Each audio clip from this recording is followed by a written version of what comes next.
Chair recognizes Representative Navarez in opposition. Mr. Speaker, members, I'll be brief because it's late and I know we all want to get home, but I will say this is the day before we got sworn into this House, I met with a group of women that wanted to talk about Representative Stickland's bill, his bill, and a couple other bills like Chairman Phillips' bill that we're debating today.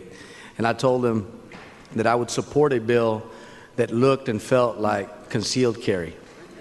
The following day, I got sworn into this House, as all of us did, and something happened.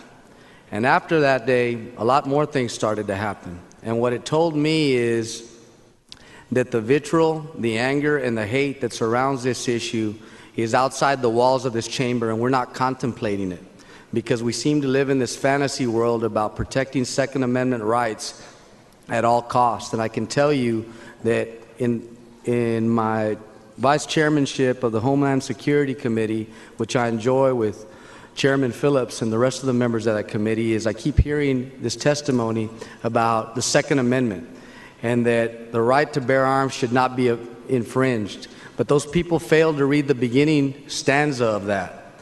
And it says a well-regulated militia. And what we have here is a trail, a descent down a path that we're not going to be able to come back for. And just like Representative Anchia said, that this isn't enough for these people that are up there in the gallery cheering and clapping because they believe Second Amendment rights have been extended. It won't be enough. Next session they'll be back and they're going to want something else. They're going to want for us to be running down the street, waving our guns, and it's going to be okay. And that, folks, is unacceptable. And while maybe January 11th it would have been all right for me to vote 1 on this bill, today I'm a 2 because I'm going to vote against anger, I'm going to vote against hate, and I'm going to vote against the progression of what I see as the deterioration of our state into something that resembles, I don't know. And so with that, I leave you.